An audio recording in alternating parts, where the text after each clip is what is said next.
Friends, मैं हूं ज़काउर रहमान और आप देख रहे हैं एफबी इलेक्ट्रॉनिक्स। तो दोस्तों, आज आप लोगों के लिए जो मैं वीडियो लेके आया हूं, ये सोलर इन्वर्टर्स की सेटिंग के बारे में वीडियो है। जो मोस्टली मैंने इन्वर्टर्स के बारे में वीडियोस अपलोड की हैं, हालांकि इनमें कोई आपको कोई इतना बड़ा कोई ख़ास डिफरेंस नज़र नहीं आता, लेकिन फिर भी जो कस्टमर या कोई भी जो लोग जिस कंपनी का इन्वर्टर यूज़ कर रहे हैं, वो स्पेशली उसकी वीडियो देखना चाह रहे होते हैं, उसकी वीडियो ढूंढ रहे होते हैं कि उस कंपनी की वीडियो मिल जाए और फिर उसी के रेफरेंस पे कांटेक्ट करते हैं। तो हमारा काम आपको एक बेसिक इन्फॉर्मेशन देना कि ये वीडियो है, ये बेसिक सेटिंग्स है। अगर आप कोई प्रॉब्लम फेस कर रहे हैं, आपकी कोई सेटिंग सेव नहीं हो रही या कोई भी ट्रबल आप फेस कर रहे हैं, तो उसका सिंपल सोल्यूशन ये होता है कि आप डायरेक्ट कंपनी से कांटेक्ट करें, कंपनी के सर्विस सेंटर को अप्रोच करें, जिस बंदे से प्रोडक्ट परचेज किया है उसको अप्रोच करें, जो आपका इंस्टॉलर है उसको अप्रोच करें। उसका हमारे पास सोल्यूशन नहीं होता। हमारा काम आपको टेक्निकल इन्फॉर्मेशन देना और बेसिक इन्फॉर्मेशन देना, चाहे वो सेटिंग्स पे हो, चाहे किसी इन्वर्टर की टेक्निकल स्पेक्स के ऊपर, फीचर्स के ऊपर हो, या इलेक्ट्रिकल डाटा के ऊपर हो। उसकी एग्जैक्ट और ऑथेंटिक इन्फॉर्मेशन के लिए आपको डायरेक्ट कंपनी को ही अप्रोच करना पड़ता है, जो कि आपकी प्रोडक्ट की रिस्पॉन्सिबल होती है, या वो इंस्टॉलेशन कंपनी या वो वेंडर जो आपके प्रोजेक्ट का रिस्पॉन्सिबल होता है। तो आज का मकसद बेसिकली उन इन्वर्टर्स के से हट के वीडियोस जो कि रूटीन वाइज में अपलोड करता हूँ, स्पेशली क्राउन के जो मॉडल हैं, क्राउन की जेबियर सीरीज, नोवा सीरीज, इलिगो सीरीज, इन तमाम के डिस्प्ले सेम है। इनके डिस्प्ले में कोई डिफरेंस नहीं है, इसलिए स्पेशली ये वीडियो इस डिस्प्ले के ऊपर बनेगी और आप लोगों को इसकी कंप्लीट डिटेल दिखाऊंगा और समझाऊंगा कि आपने इनके पैरामीटर्स किस तरह सेट करने हैं। तो जल्दी से चलते हैं इन्वर्टर की सेटिंग की तरफ। तो दोस्तों, इस वक्त स्क्रीन के ऊपर आप देख सकते हैं ये डिस्प्ले आपको नजर आ रहा है। इस वक्त इन्वर्टर का ऑन है डिस्प्ले। अभी ये डिस्प्ले के साथ ना इन्वर्टर के सोलर पैनल्स कनेक्ट है, ना बैटरी बैंक कनेक्ट है। ये जस्ट वापडा पे ऑन है। सिर्फ आपको सेटिंग समझाने के लिए और बताने के लिए ये चीज मैं कर रहा हूँ। अदरवाइज अगर ये राइट साइड पे अगर आप इसके देखें, ये अभी जिस जगह मैंने उंगली रखी है, P1 की सेटिंग है, यानी कि इधर आपको पीवी की सारी चीजें ये डिस्प्ले करेगा। ठीक है, पीवी के वोल्ट कितने हैं, एम्पेयर कितने और वाट कितने हैं। अगर ये ऊपर वाली साइड पे चले जाएं तो यहाँ पे बैटरी के पैरामीटर्स होंगे कि बैटरी के वोल्ट कितने हैं और करंट कितनी ले रही है। और इसके अलावा थोड़ा सा लेफ्ट साइड पे आपको बैटरी की टाइप नजर आ जाएगी कि जो टाइप आपने सेट किया वो टाइप साथ ये शो करेगा। अभी ये लाइन ब्लिंक कर रही है, इसका मतलब है बैटरी कनेक्ट नहीं है। नीचे बीपी का एरर भी आपको देखने को मिल जाएगा, साथ टाइम भी नजर आ रहा है और एरर भी आ रहा है। और लेफ्ट साइड पे आपको एसी इनपुट का पैरामीटर देखने को मिल जाएगा, जहां ये गोल साइकिल है। और राइट साइड पे आपको एसी आउटपुट के पैरामीटर्स देखने को मिल जाएंगे। तो अभी चलते हैं इसकी सेटिंग की तरफ। ये 4 बटन है ऊपर, ये एंटर वाला बटन है, ये डाउन और ये अप और ये एग्जिट वाला बटन है इसको बैक करने के लिए। तो एंटर वाले बटन को अगर हम थोड़ी देर के लिए प्रेस करके रखेंगे, ठीक है, तो इसका सेटिंग का डिस्प्ले आ जाएगा जो कि ESC से स्टार्ट होता है। इस पे अगर आप एंटर प्रेस करते हैं तो ये वापस चला जाएगा सेटिंग से। ठीक है, और जब आप इसका डाउन वाला एरो प्रेस करते हैं तो जो फर्स्ट सेटिंग में चला जाता है। फर्स्ट सेटिंग में सबसे पहले आपको देखने को मिलता है SUB, यानी कि सोलर यूटिलिटी और बैटरी। ये डिपेंड करता है आपकी रिक्वायरमेंट के ऊपर। ज्यादातर ये सेटिंग उन एरियाज में की जाती है जहां पे लोड शेडिंग बहुत ज्यादा होती है, ताकि सोलर के बाद वापडा चले, battery as a backup use हो। इसी पे अगर आप एंटर प्रेस करें तो आपको सेकेंड ऑप्शन इसमें देखने को जो नजर आएगा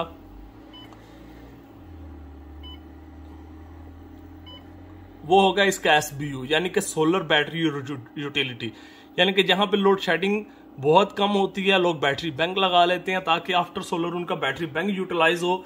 तो वहां पे आपने SBU करना है, यानी कि पहले सोलर, फिर बैटरी और फिर यूटिलिटी। ठीक है, तो ये 2 सेटिंग्स है। SUB की सेटिंग आपको वहां भी करनी जहां लोड शेडिंग भी ज्यादा है, और वहां भी करनी जहां पे आप नेट मीटरिंग करवा रहे हैं ताकि आपका बैटरी बैंक सेव रहे। ठीक है, सेकंड ऑप्शन में जाए तो अप्लायंसेस आ जाता है। इसमें 2 सेटिंग्स होती हैं। ठीक है, एक अप्लायंसेस और एक यूपीएस होती है कंप्यूटर्स के लिए, और अप्लायंसेस होती है होम अप्लायंसेस के लिए। यहाँ पे आपके वोल्टेज लो ज्यादा होते हैं, यहाँ पे रीस्टार्ट होने के लिए प्रोडक्ट को प्रॉब्लम नहीं होती है अप्लायंसेस को। वहां पे आपने APL पे सेट करना है, जहां पे कंप्यूटर की तरह के आपका कोई सिस्टम है तो वहां पे आपने यूपीएस पे इसको सेट करना है। आगे अगर थर्ड नंबर सेटिंग पे चले जाए तो एसी आउटपुट के वोल्टेज आ जाते हैं, यानी कि एसी के आउटपुट पे आपने कितने वोल्ट सेट करना है। तो ये 230 होने चाहिए। अक्सर लोगों ने 220 किए होते हैं। 220 वापडा के होते हैं, जहां पे आपकी फ्रीक्वेंसी, आपका पावर फैक्टर, हर चीज 100% वर्क कर रही होती है। सोलर इन्वर्टर्स में आपने इसको 230 पे सेट करना होता है। आगे आपकी फ्रीक्वेंसी आ जाती है 50 हर्ट्ज है, जो कि एक बाय डिफॉल्ट सेटिंग होती है इन इन्वर्टर्स की।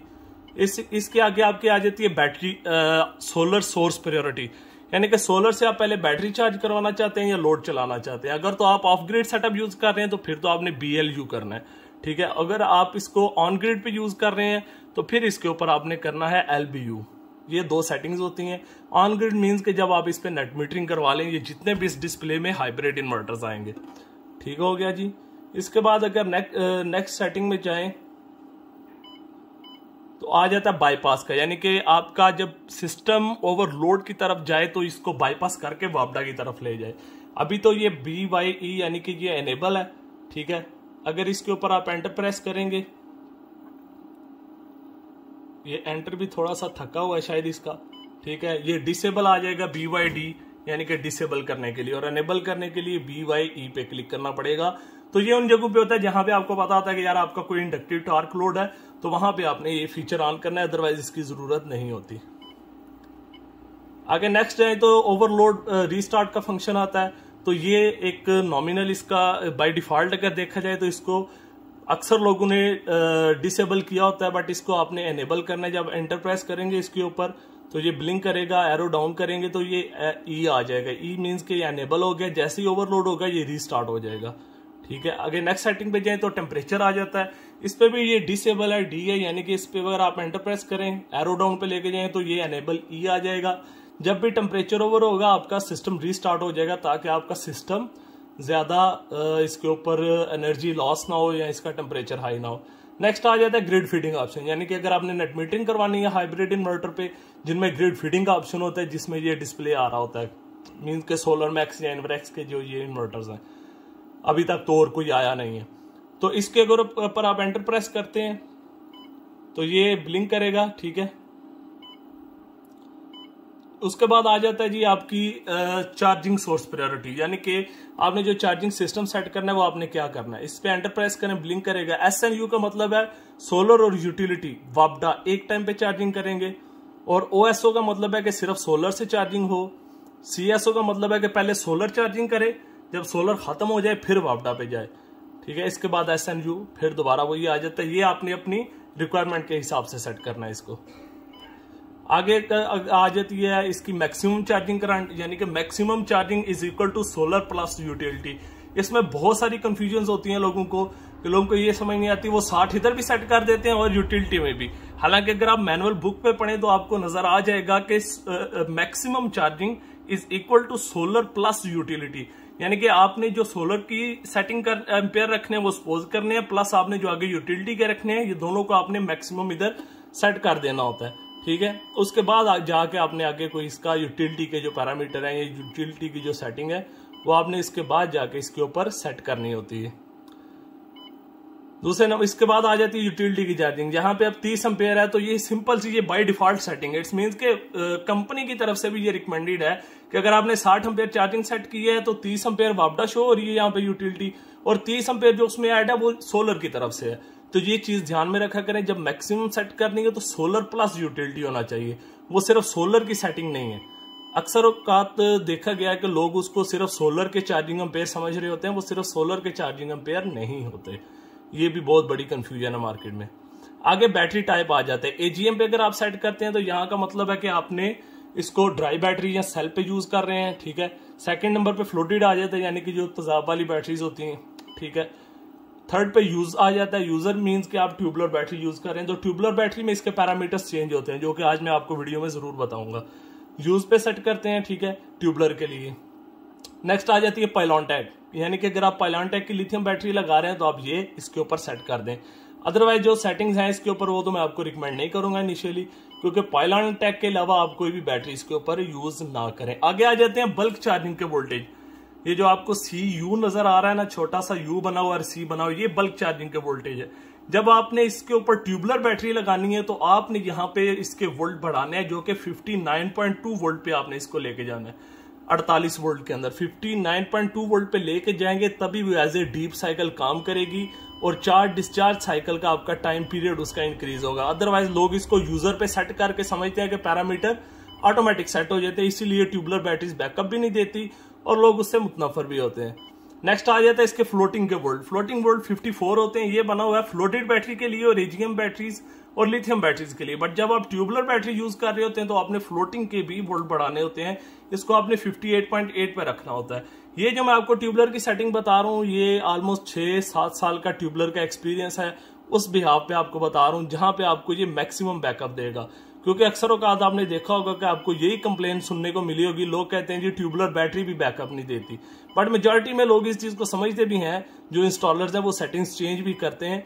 बट इसके लिए ये चीज बहुत जरूरी है, तो इसको ध्यान में रखें कि बल्क के वोल्टेज जो है वो 59.2, फ्लोटिंग के वोल्टेज 58.8, तभी आपको एक्चुअली ट्यूबुलर बैटरी पे बैकअप मिलेगा। आगे इसके लो वोल्टेज कट ऑफ आ जाता है, ये 40.8 है। इसको आप हमेशा 42 पे यूज करें। जब भी आपने इसको यूज करना है तो ये 42 पे होना चाहिए, यानी कि एंटर प्रेस करेंगे ब्लिंक करना शुरू हो जाएगी। ठीक है, तो ये इसके ऊपर अगर आपने इसको बढ़ाना है, अभी तो बैटरी बैंक भी नहीं लगा ना हमने कोई इसकी सेटिंग रखी है, तो ये आपने 42 पे रखने हैं ताकि आपका बैटरी बैंक ज्यादा डीप लो ना हो। कोशिश कीजिए अगर आप 44 पे रख सकते हैं तो ज्यादा बेस्ट है, बट 42 ये मस्ट होना चाहिए। इसके बाद आ जाता है आपका बैक टू रिचार्ज वोल्ट, यानी कि बैटरी के कितने वोल्ट रह जाए तो ये ऑटोमेटिक वापडा पे चला जाए। तो ये 46 है, आपने अपनी लोड शेडिंग के हिसाब से या अपनी रिक्वायरमेंट के हिसाब से ये वोल्ट सेट करने होते हैं।